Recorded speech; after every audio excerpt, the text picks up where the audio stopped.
Vamos nos harmonizando.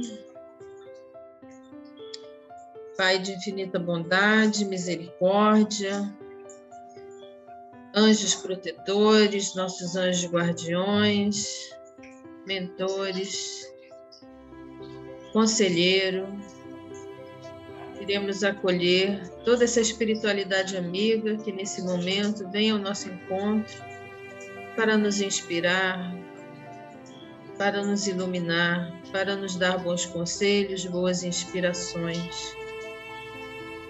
Agradecemos do fundo do nosso coração por toda essa condução diária, cada um de nós. E pedimos especialmente essa noite muita luz para a nossa irmã Miriam, para que ela possa ser feliz na sua colocação, no partilhar o seu estudo conosco, e que possamos assim estar abertos para receber toda essa luz que tu, ó Pai, quer nos enviar.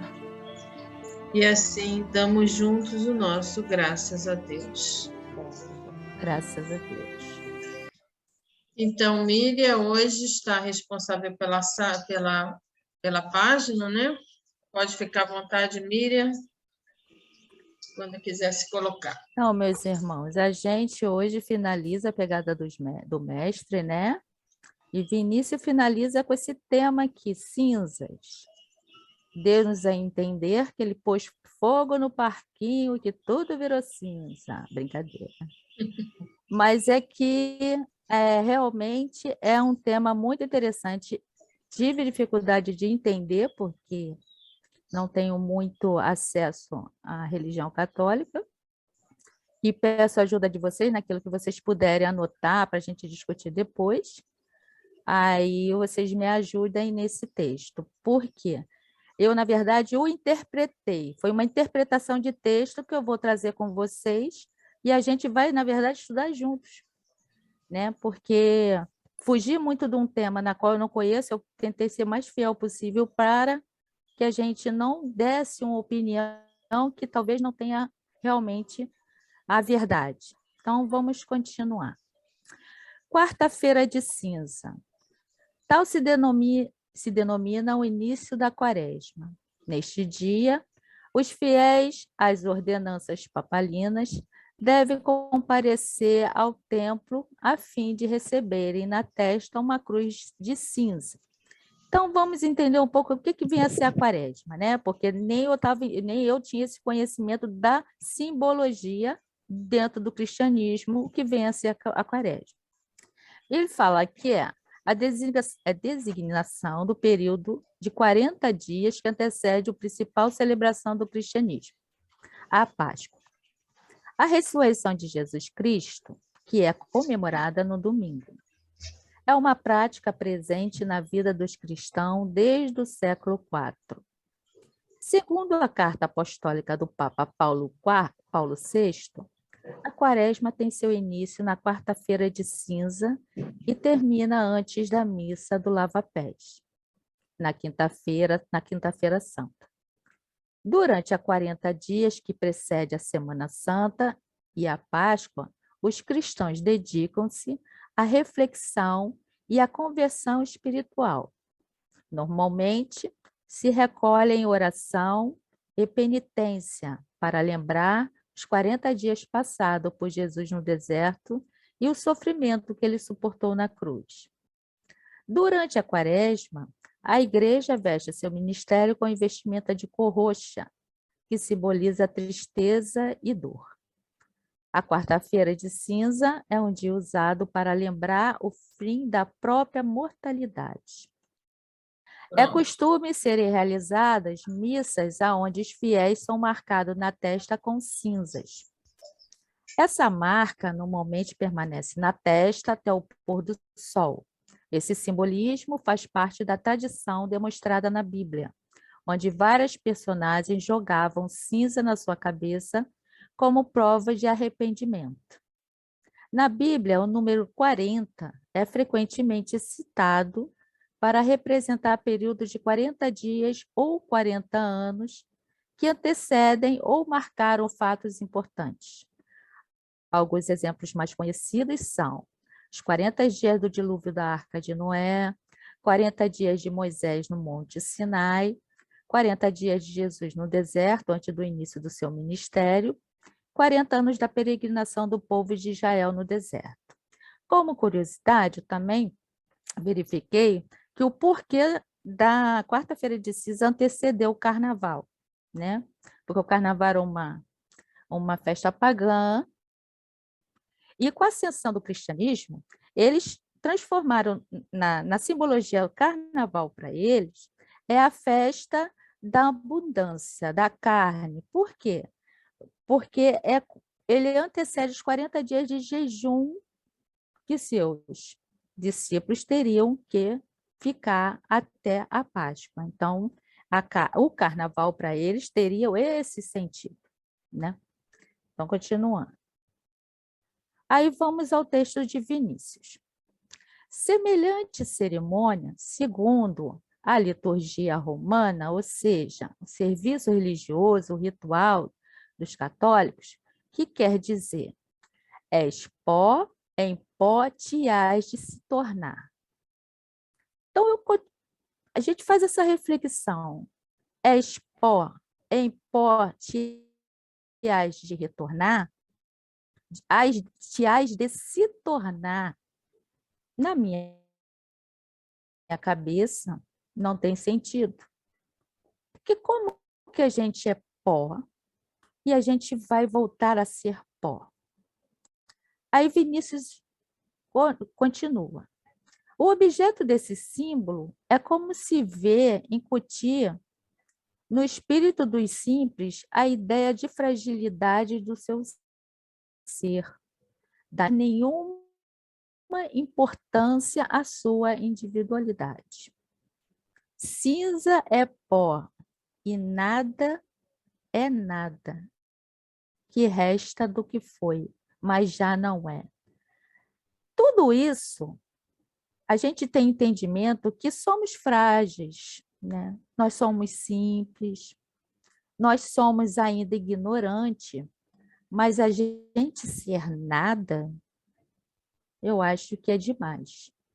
Porque dentro de todas as leis de Deus, em momento nenhum, ele bota para a gente que somos nada.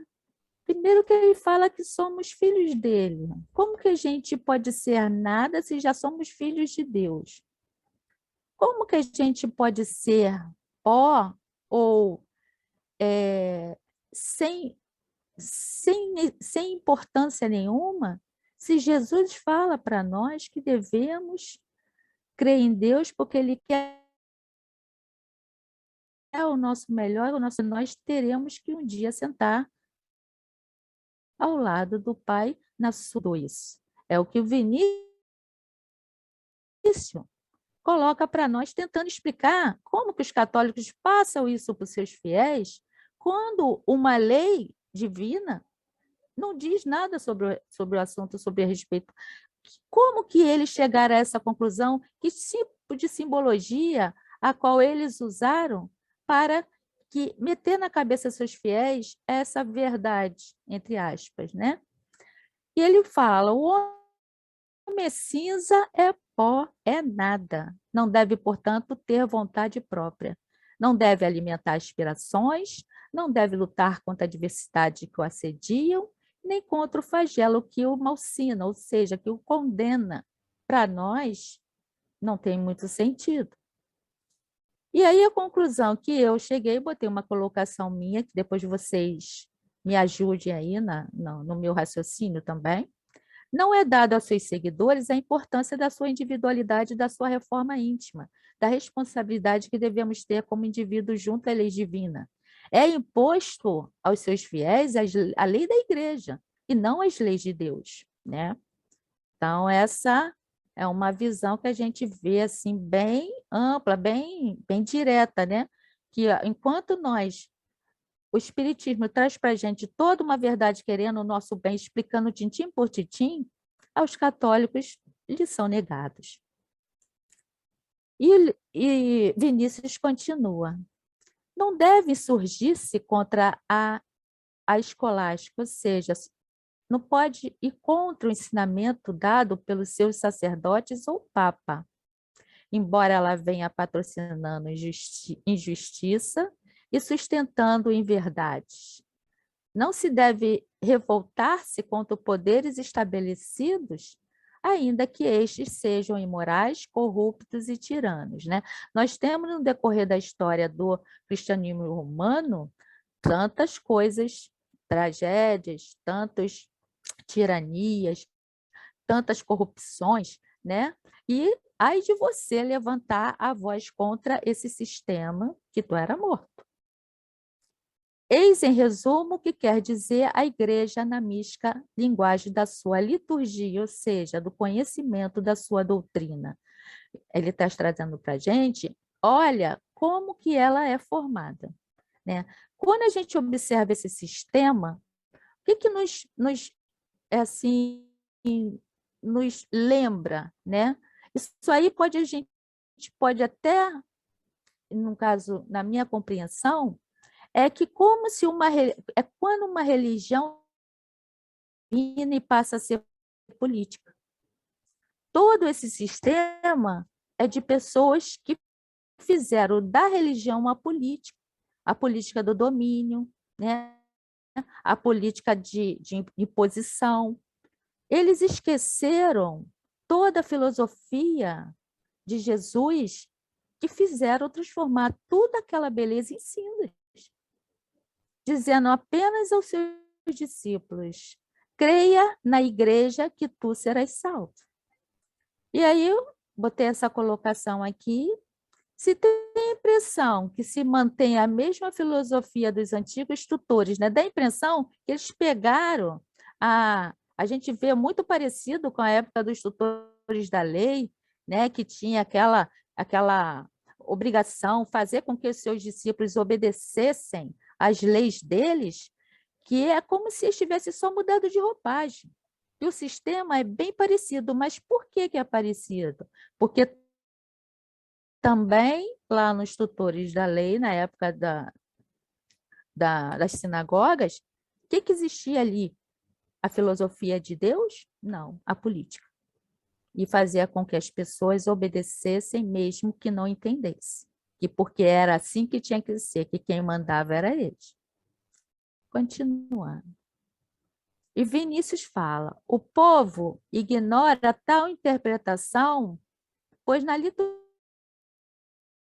romana, como na diplomacia internacional, como em todo conúbio, ou seja, todo lugar que tem uma comunhão de ideias, onde se concerta o processo de exploração, as coisas parecerão com duas fases distintas, a esotérica e a esotérica, né? A esotérica com S e a esotérica com X. A com S diz que é para passar o conhecimento àqueles que se acham qualificados. Quem está qualificado a receber a orientação direta? Aqueles que têm a mesma comunhão de ideias, aqueles que comungam pelo mesmo pensamento.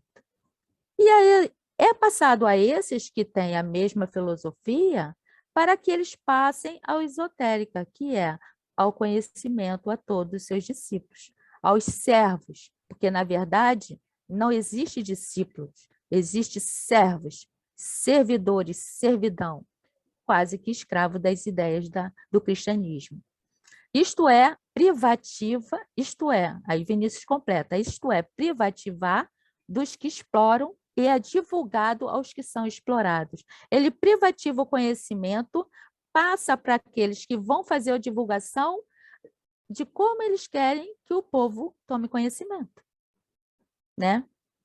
E aí eu fiz a colocação, né? A gente percebe que eu fico pensando, eu falei, como que eles... Jesus disse isso aí? Não conheço o Velho Testamento para saber também? Se Deus falou isso, se foi dessa forma que ele queria que a gente, né, tomasse conhecimento da leis divina, né? Porque o conhecimento tem que ser passado a todos como uma igualdade. Assim Jesus fez esse apostolado, revelando a verdade de Deus a todos, sem exceção, para que todos, dentro das suas limitações, fizessem a sua escolha. lhes dando dentro das suas limitações a oportunidade de ter olhos para ver, ouvido para ouvir, que lhes abririam novos horizontes, né? É deixar a gente ser... Jesus nos trouxe a abertura e a condição de você ser discípulo, para deixar de ser escravo, para deixar de ser servidor. Aí Vinícius continua. O ideal da igreja é dominar o homem, escravizando-lhe a razão e a consciência. Para atingir tal objetivo, nada melhor que apoucar-lhe o ânimo, restringir o ânimo, né? Fazendo descrer de si mesmo e de suas energias, considerando cinza que o vento espalha. Aí tem no estudo do êxito com Haroldo Dutra, ele coloca para a gente, quando eu lembrei muito do estudo da Raquelzinha, que a gente estava comentando sobre aquele assunto de ser escravo, né? De ser escravo não, de ser filho e de ser... Ai, me lembra aí, gente. Servidor, né? O servidor que ele falou? Servos de Deus. Criatura ou filho de Deus? Criaturas ou Criatura filhos. ou filho? Isso. E ele coloca que na simbologia do Testamento lá hebraico, a criatura é aquele que ainda está aprendendo. Por isso que Jesus traz aquela máxima assim, Pai, quero que ele seja comigo como eu sou contigo. Porque a gente ainda não está na qualidade de ser filho de Deus, mas a gente já está sendo servo das leis de Deus. A gente ainda está na criatura, no aprendizado. A gente ainda segue Jesus porque a gente não tem como comungar com Deus ainda. Então, ainda somos na qualidade de criaturas, mas uma criatura de muito amada e muito querida. Isso é verdade, isso é certo. Aí, Vinícius continua. Precisamente o inverso é o objetivo da verdadeira religião, da qual Jesus se fez o expoente. Ele disse a seu discípulo: tem de bom ânimo, eu venci o mundo. Tal expressão implica virtualmente a ideia de que seus discípulos deveriam também vencer como ele venceu. Né? Não dizer ao seu discípulo, tu é pó e pó tu retornará. Né? Dizendo que ele não é nada, que ele está aqui simplesmente marionete da vontade divina, que vai fazer só o que Deus quer que faça, tirando a responsabilidade de cada um de nós do livre-arbítrio que ele mesmo nos otorgou. Então, não bate muito sentido isso. Ele continua. Disse mais, vós, seus discípulos, podeis fazer tudo o que eu faço. E ele fala, Pai, quero que ele seja um comigo como eu já sou um contigo. Né? É essa colocação da gente ser ainda aprendizes, né? Servos da vontade de Deus, ainda na caminhada, sendo orientado pelo Mestre. A gente ainda não tem condição de comungar com o Pai, mas a gente pode muito bem comungar com o Mestre. Por essas palavras, como pela síntese da doutrina messiânica, verifica-se que o mestre tinha em vista levantar o ânimo do homem, concitando-o à luta contra o mal, a porfia na conquista do bem, a disputa na aquisição da liberdade cada vez mais ampla e perfeita. Jesus quer que o homem tenha fé em Deus e também em suas próprias possibilidades. Visa erguer a mente e o coração do homem para redimi-lo. A igreja aspira hoje, como sempre, a bater-lhe as energias para reduzir a condição de servo.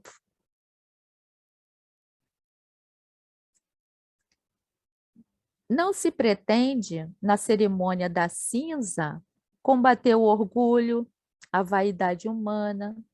Se tal fosse o propósito, do romanismo, ver-se-ia certamente predominar nos costumes do seu alto clero a singeleza e a humildade.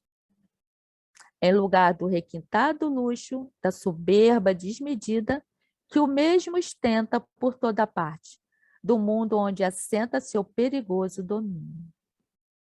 Jesus já nos veio esclarecer acerca das leis divinas sobre a imortalidade da alma, das vidas sucessivas, sendo ele retornando após sua morte, está tudo escrito nas Escrituras, porque eles ainda continuam falando em nome de Deus em vão.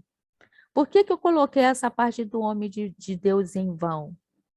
Porque justamente lá em Êxodo, eu aprendi com o Haroldo coloca para a gente que na simbologia, o significado disso na liturgia hebraica, fala que é quando você deturpa a lei de Deus em seu próprio benefício ou em prol da sua própria doutrina.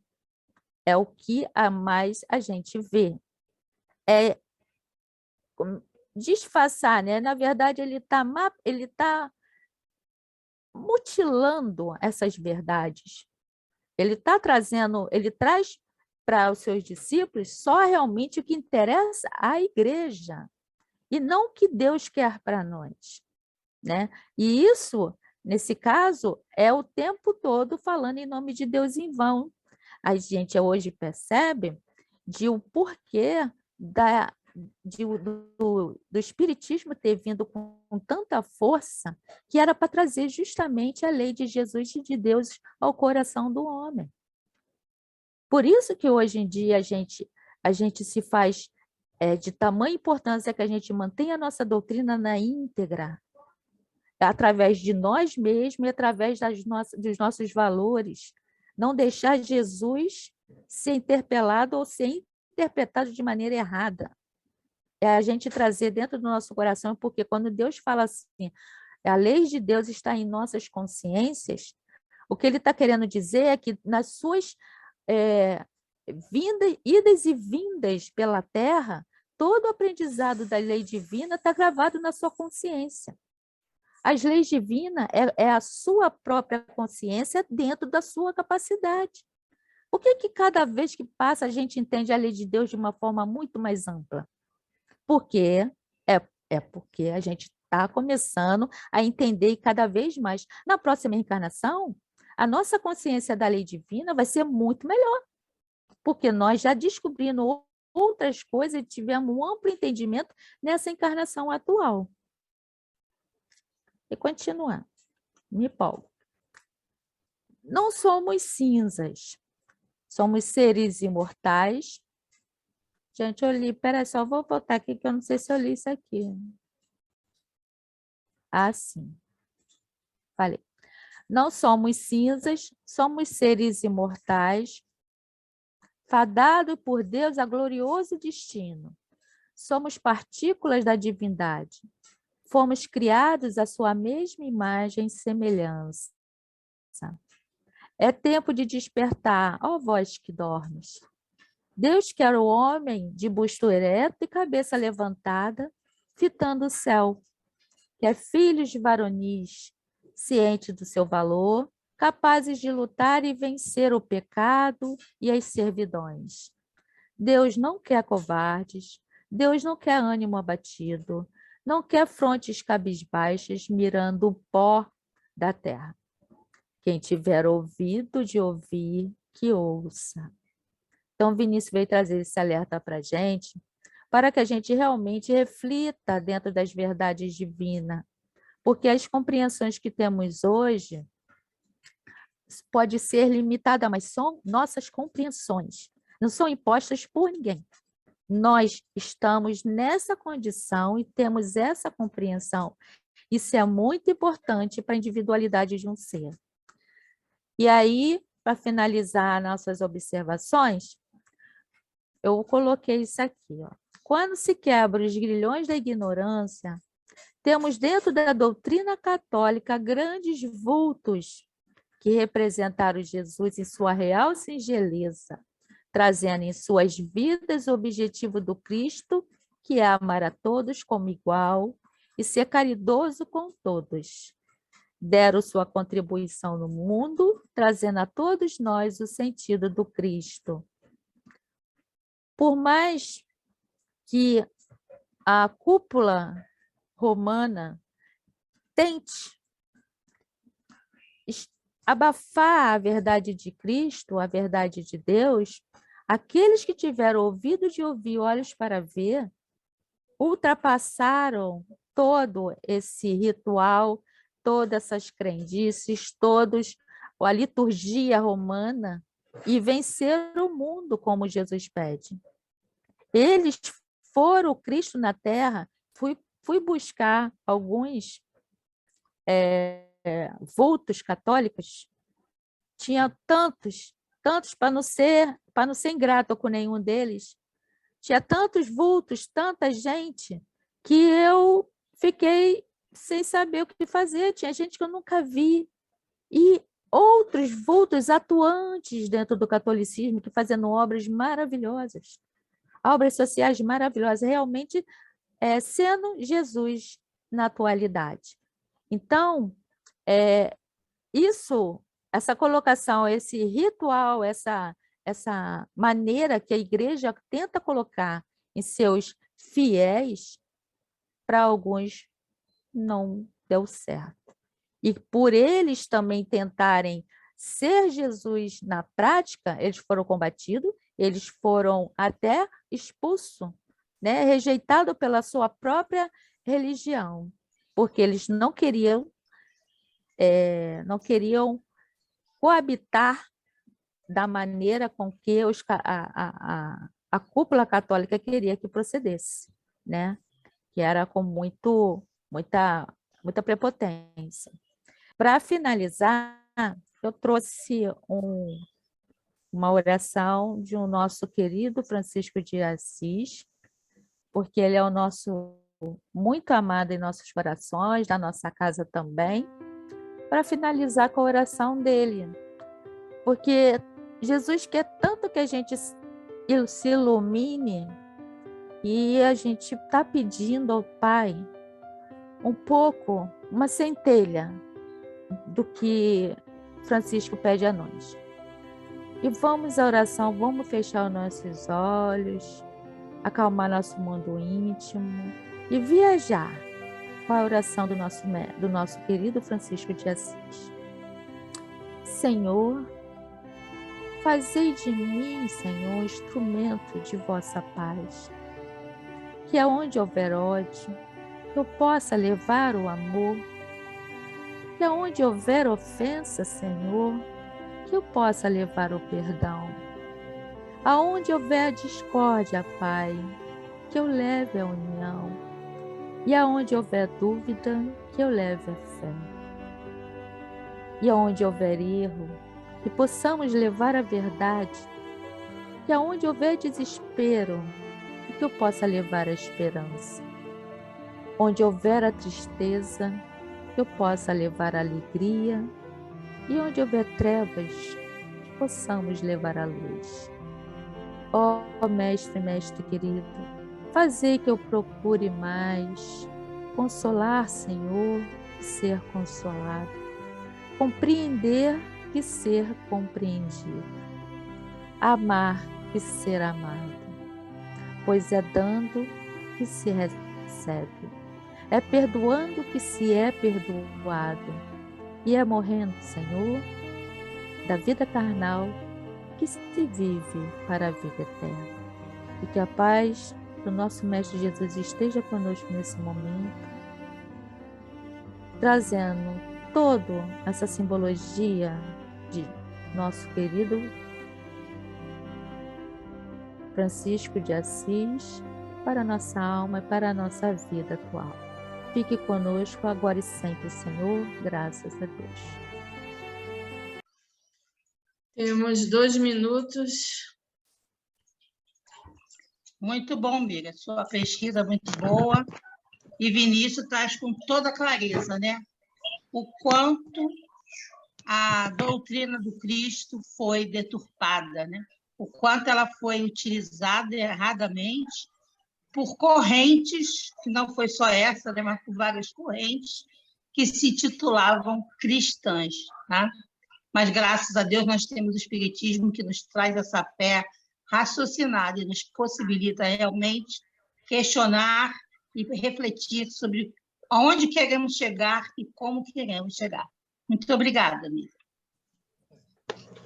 Eu que agradeço, porque eu entendi melhor. Fala, que não vai dar tempo. Esse trecho está em Gênesis, capítulo 3, versículo 19.